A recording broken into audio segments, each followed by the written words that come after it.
Hello, everyone, and welcome to the Jeffrey Epstein Show.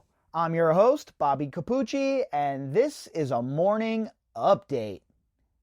In the wake of Filthy Rich being released by Netflix, it's having the effect that I thought it would. I thought that the documentary would be a good insertion point for people who are not familiar with the case, for them to get a little bit of an idea about what went on. And I think in that regard, the Netflix documentary really hit a home run, because I've seen the uptick already one day in of people looking for information about this case. I've been contacted by people I have never talked to before about information in this case, and there has just been a general upswing in people talking about the case and asking questions. So I think in that regard, Netflix really hit a home run when it comes to this documentary. Now, anytime Netflix releases a true crime documentary, for the most part, this kind of thing happens, right? Look at Making a Murderer. Look at the Tiger King, etc., etc. Every single time they have one of these true crime documentaries that are almost unbelievable, well, there is usually a real big upswing in interest in that topic. And we're definitely seeing that here. So I think that when it comes to getting more eyes on the case, getting more people aware of what's going on within the Jeffrey Epstein realm, I think that in that regard, Netflix has done a huge solid for the case. Now, as far as the content within the documentary, for us who have been following the case, there's really nothing there that's groundbreaking, right? There's nothing there that's going to make you say, holy shit, I didn't know that.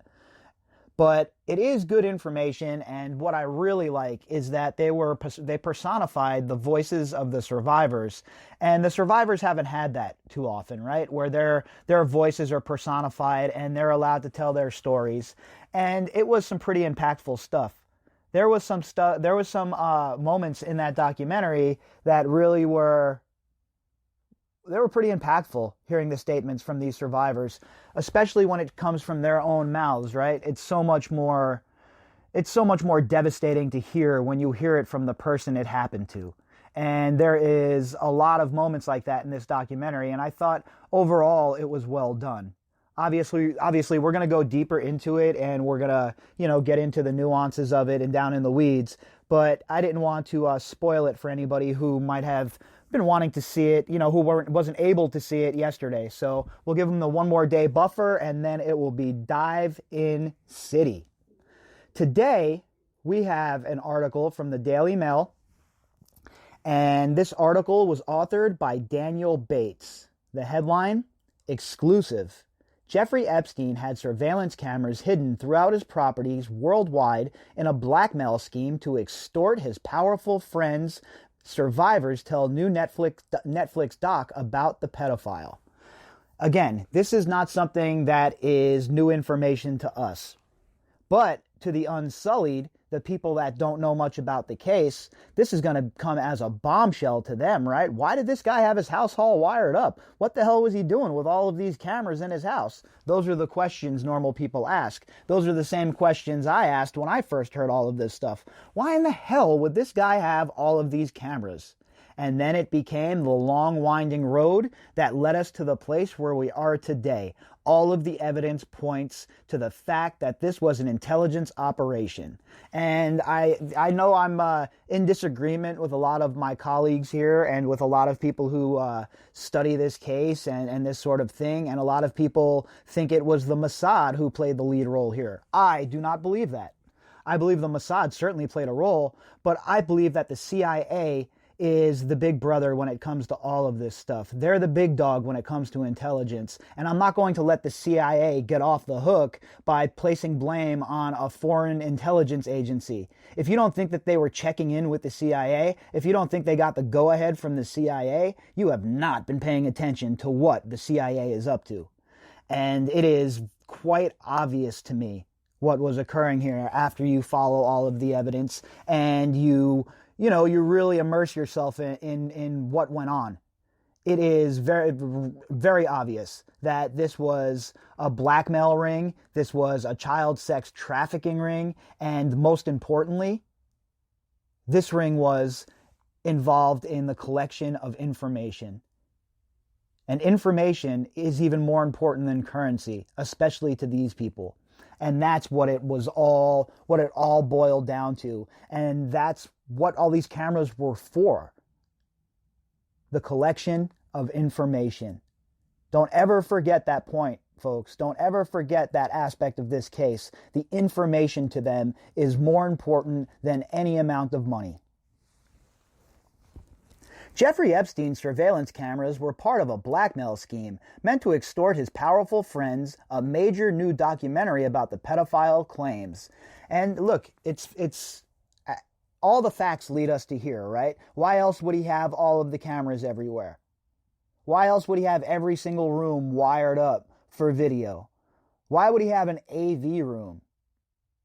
And then you listen to the things that the survivors have told us corroborating this, and, well, you see how we arrive at our destination. Netflix Jeffrey Epstein, filthy rich, makes the bombshell claim that will add to the intrigue surrounding his death last August while he was awaiting trial on sex trafficking charges. There has long been speculation that Epstein had all his properties under surveillance, but Virginia Roberts, one of Epstein's most prominent survivors, revealed in the 4-part documentary it was used as an insurance policy. She said, "When Epstein told me people owe me favors and I'll never get caught and I can never get away with it, he meant it." And this was all part of it, right? This was a well-oiled machine, folks. This wasn't just some sick pervert who decided to, I'm going to start a child trafficking scheme and a plot to bring all of these children in my orbit and abuse them, and I'll just get away with it because I'm rich. That's not how this worked, okay? Of course, being rich plays a part, but there was so much more going on. There were so many more layers to this, and Virginia blows it all up right here. Right from Virginia. People owe me favors and I'll never get caught and I can get away with it. That is because he had compiled information on very powerful people. He compiled dossiers on very powerful people. And do you think he just did this in a vacuum? Do you think he just did this on his own? This was his own plot? He came up with all of it? Of course not. That was why Ghislaine Maxwell was inserted into his life. She didn't just magically find her way into Jeffrey Epstein's life, folks. There are no coincidences when it comes to these people. Shantae Davies, who was a flight attendant on Epstein's jet and was abused by him too, said he had a lot of information on people, a lot of blackmail videos. Okay, so that's now 2 of the survivors coming out and saying the same stuff that we've known for quite some time. So it's very important to hear this, right? For them to go on record like this, and now it's indisputable. Okay, we have corroborating witnesses that were being abused by Epstein that had access to his properties coming out and saying unequivocally, this man had everything wired for blackmail purposes. How much more evidence do we need? Sarah Ransom, another Epstein survivor, said if the pedophile had lived, he would have taken a lot of people down. Okay, that's 3 now. Should we keep counting? Or do you understand what's going on here, okay? All of these girls had this information for decades, for years, decades in some cases, years in others. And yet the FBI, the Justice Department, the police departments, nobody stepped in to help them. So not only were they victimized by Jeffrey Epstein, they were also victimized by the justice system. The documentary also includes other revelations about Epstein, including making light of the allegation against him in 2009 as an interview by saying it was the same as jaywalking. That's the way that these people operate, right? What Jeffrey Epstein did was absolutely heinous, disgusting, gross, beyond the pale, and unacceptable. But to him, in his narcissistic, twisted mind and in the mind of his friends, that was no different than jaywalking. These are the sort of animals that we're dealing with here, folks. The pedophile, not financier, claims he should have just been given a $100 fine and any underage girl who came to his house was there to earn money. How absolutely disgusting. And as one of his lawyers, Dershowitz and the rest, how dare you? I would be absolutely mortified And I understand as a lawyer, you have to defend, your client to the best of your ability and as vigorously as possible. But at what point do you draw the line, right? I mean, I don't think that I could defend somebody like this. No matter the amount of money or whatever was on the table, I really don't think I could put forth a fiery, passionate defense of Jeffrey Epstein as a lawyer. It's obvious he was guilty. Obvious he was guilty. Davies reveals her sister was attacked by Harvey Weinstein at Epstein's Paris apartment after apparently being introduced to the disgraced film producer by the pedophile. Epstein survivors have spoken in depth about his camera system, and artist Maria Farmer has described how he had a room at the front of his $75 million Upper East Side mansion full of screens. That makes 4 survivors now coming out and saying it. And I can definitely corroborate that. Maria definitely talks about that. She talks about the fact that there was a full-on AV room and there were cameras everywhere in this mansion. And the same can be said about New Mexico for sure. I know that for a fact. I've heard that from numerous sources, people that worked on the property, people that were there on the property, people that have intimate knowledge of it. Now you see, these are the things that people did not know about this case unless they were following it. So that's why I think the Netflix documentary is going to be an important linchpin here, and it's going to be pretty crucial helping people connect the dots, because what it'll do is make them want more when they're done.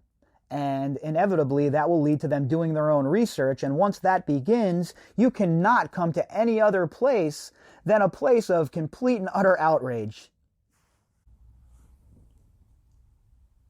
Court documents show that other survivors told officials that Epstein had his private island in the Caribbean wired up too, as well as his mansion in Palm Beach. You notice they don't talk about New Mexico, right? Very rarely do they talk about New Mexico.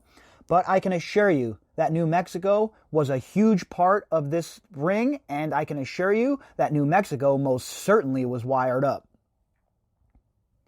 Some have speculated that Epstein could have made his $650 million fortune by blackmailing his powerful friends such as Prince Andrew and former Israeli Prime Minister Ehud Barak. Well, let me just stop you there. Prince Andrew didn't have the kind of money that would have Epstein even bothering blackmailing him as far as for money purposes. Now, blackmailing him for political favors, on the other hand, well, I can totally see that. And I can totally see the Joe Exotic of the Windsor family walking right into a honey trap. 100%. The guy is an absolute bumbling fool. He's a complete moron.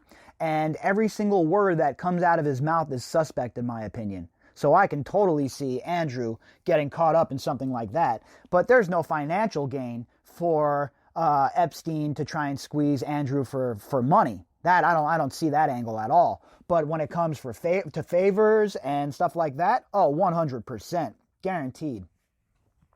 And Ehud Barak, well, I don't know what the deal is with him. Barak could have easily been coming over there as a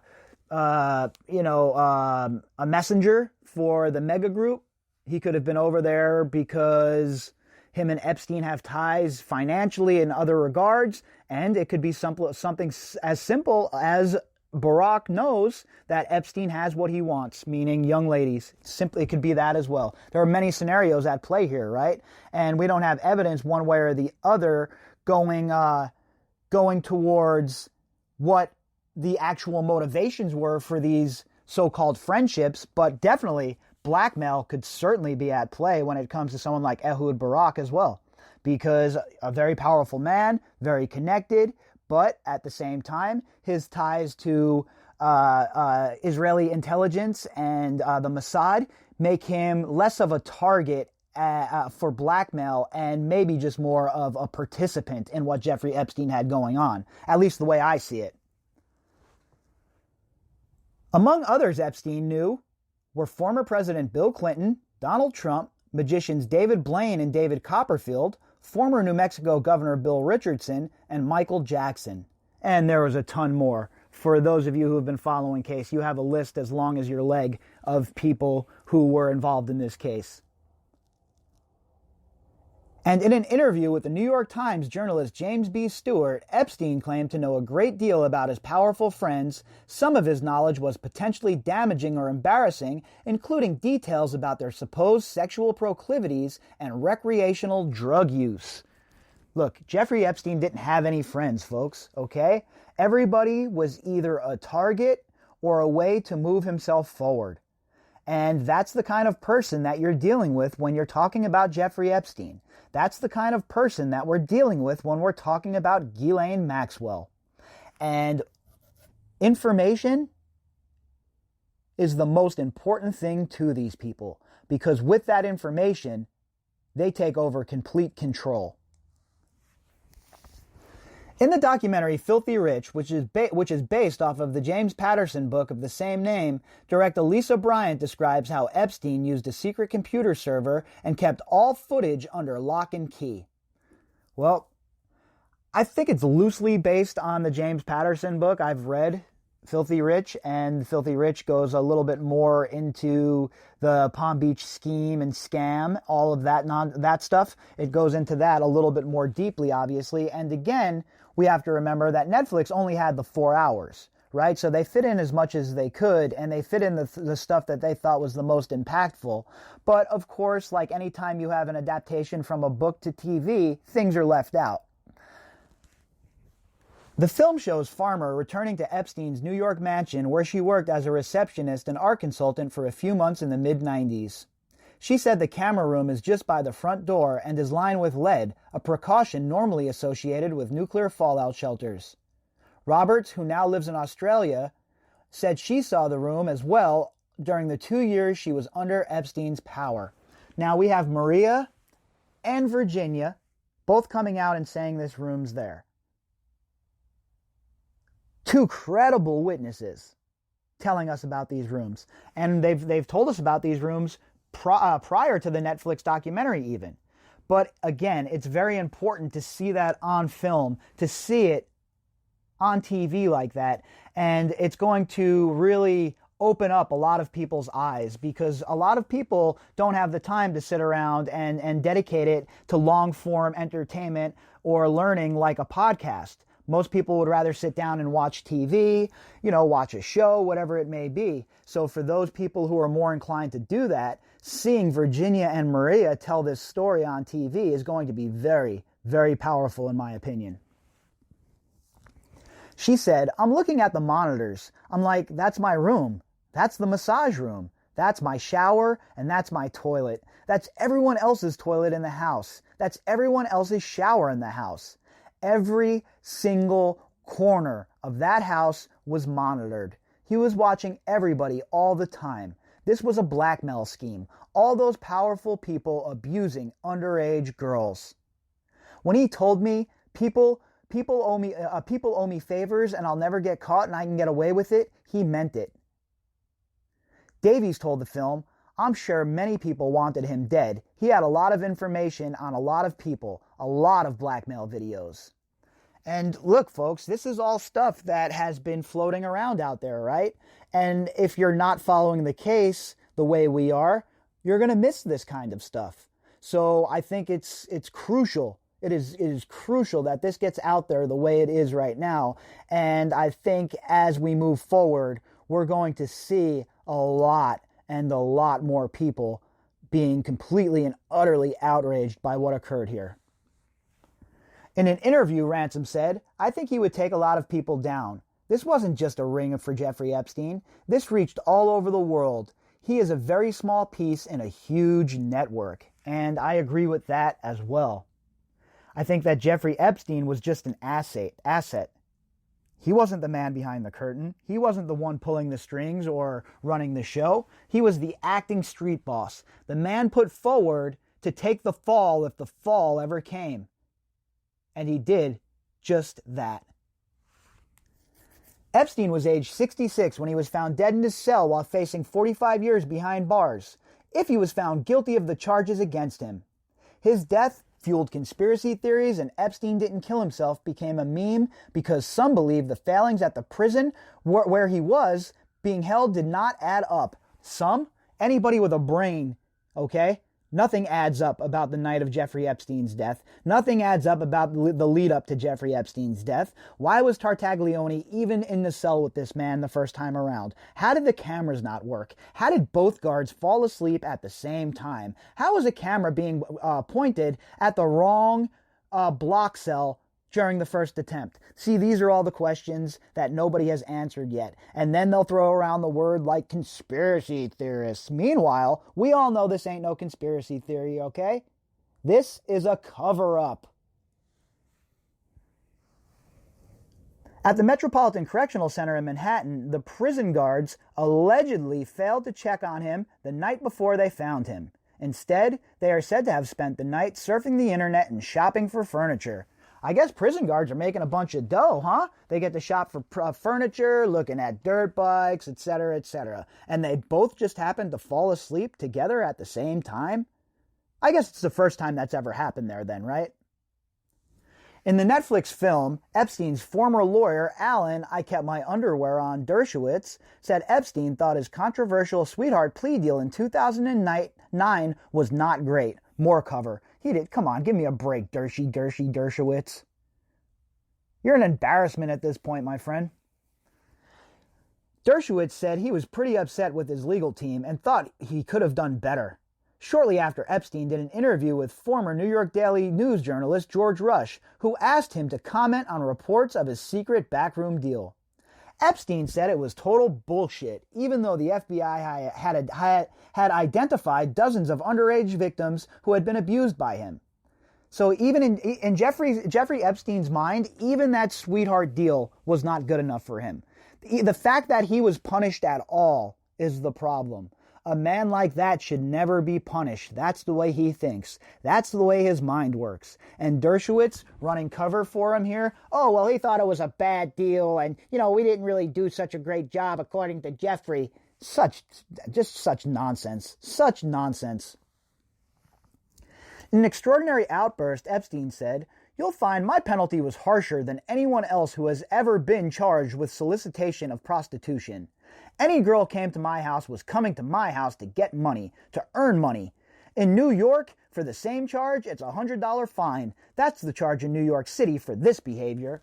And he's like indignant about it when he says it, right? Like, how dare you? How dare I get this charge? Bro, you weren't soliciting prostitutes, okay? You were bringing underage girls to your house in an organized trafficking ring to abuse. Point blank, period. Nothing else needs to be said. The evidence is all there. The fact that this man thought that this should have been a $100 fine just goes to show you how completely and totally corrupt this man's brain was. Epstein admitted to soliciting a prostitute and solicitation of a minor for prostitution and was sentenced to 18 months, of which he served just 13, most of which he was allowed to work from his office and regularly had visitors there. Again, these girls can't consent. They're children. They're not prostitutes. They're not consenting adults. They are children who are brought to your house for you to abuse, okay? There's no consent there. That's not even an argument, okay? This isn't a discussion of consent. It was an extraordinarily lenient deal, which a judge later ruled broke the law because the survivors were not notified before it was finalized. Yeah, it broke the law, but guess what? Did anything come of it? Did anybody get in trouble? Did the prosecutors have to face the music? No, of course not, because we have no oversight. We have an out-of-control Justice Department, an out-of-control FBI, and certainly an out-of-control intelligence community. There is no oversight for any of them. They run amok, and they continue to put their fingers places where they do not belong, causing misery and pain for the world over.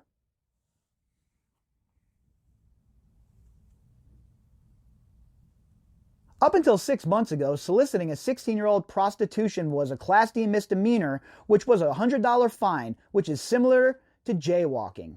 In another part of the film, Davies recounted the episode with Weinstein and her sister Tila, who she introduced to Epstein. She said, "My sister thought Jeffrey was the most powerful man she'd ever meet and knew he was friends with celebrities. There was an altercation which took place in Jeffrey's Paris apartment with Harvey Weinstein. My sister came running from the room, freaked out at whatever he said and did in there, and immediately Harvey Weinstein's assistant got involved, trying to remedy the situation by sending flowers and apology notes. We've covered this previously, and this is when Weinstein and Epstein had their falling out over this situation, and it's good that they're adding it again. More context, the more information that's brought to the unsullied, the better. Davies said Epstein and Weinstein were both very disgusting people who used their power to manipulate and abuse.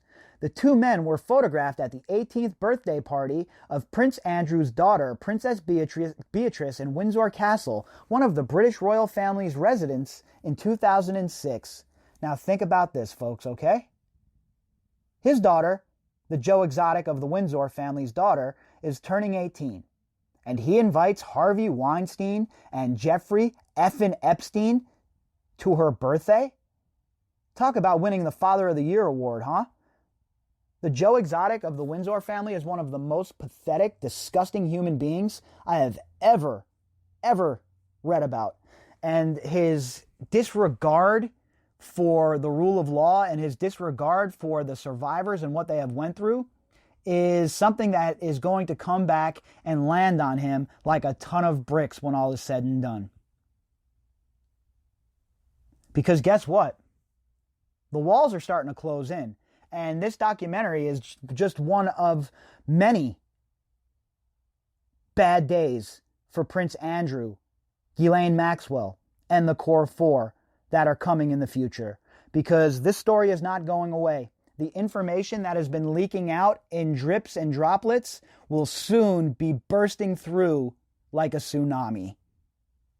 If you'd like to contact me, you could do that at bobbycapucci@protonmail.com. That's BOBBYCAPUCCI@protonmail.com. You can also find me on Twitter at BOBBY_CAPUCCI. All right, everybody, I'll be back later on with some more. I hope you all have a magnificent day.